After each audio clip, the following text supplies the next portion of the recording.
Western Australians have been enjoying the luxury of isolation from other COVID states, hitting the road in record numbers. But for me, it's never just your everyday drive in the country. I'm Chris Kerr. I'm an advocate, a radio broadcaster and producer with the ABC in Geraldton.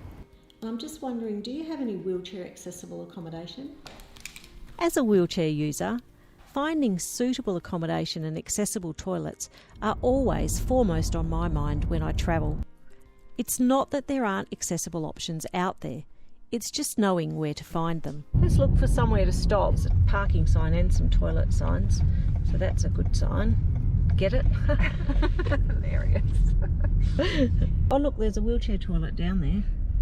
Yeah, but how do we get there? There's all these stairs.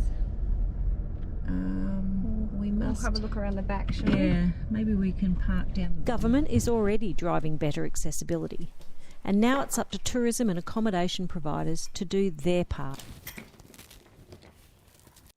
I was just wondering if I could get someone from maintenance to come down and give me a hand to take the wheels off the bed, please. Yeah, it's just a little bit high and I can't get into it easily. So I can't just hire or rent a regular room. I've always got to find the accessible room. And most often or not, they come at a price which is more than what a standard room costs. Then there's all the little things, like finding and getting into shops along the way, carrying your coffee, and reaching the supplies. Oh, can you just come and grab the cups for me, please? When you're on holiday, seeing the sights is part of the experience. And then there's some great examples of how well it can work when accessibility is included from the start.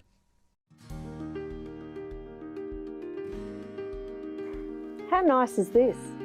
It's just those small design considerations that make all the difference.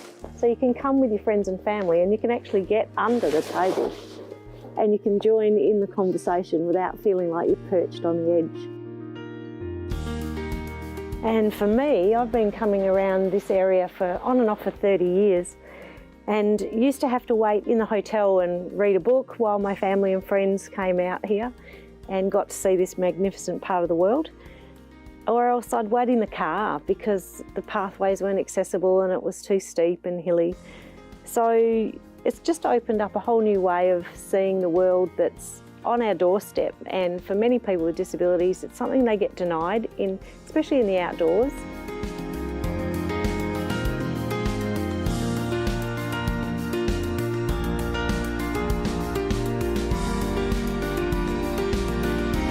To have access really changes the game for someone and their family to be able to do stuff together without those endless compromises about how much you can do and how far you can go and whether it's accessible or not, or whether you just say you go and have a great time and mean it, genuinely mean it, but miss out on that opportunity to do stuff together.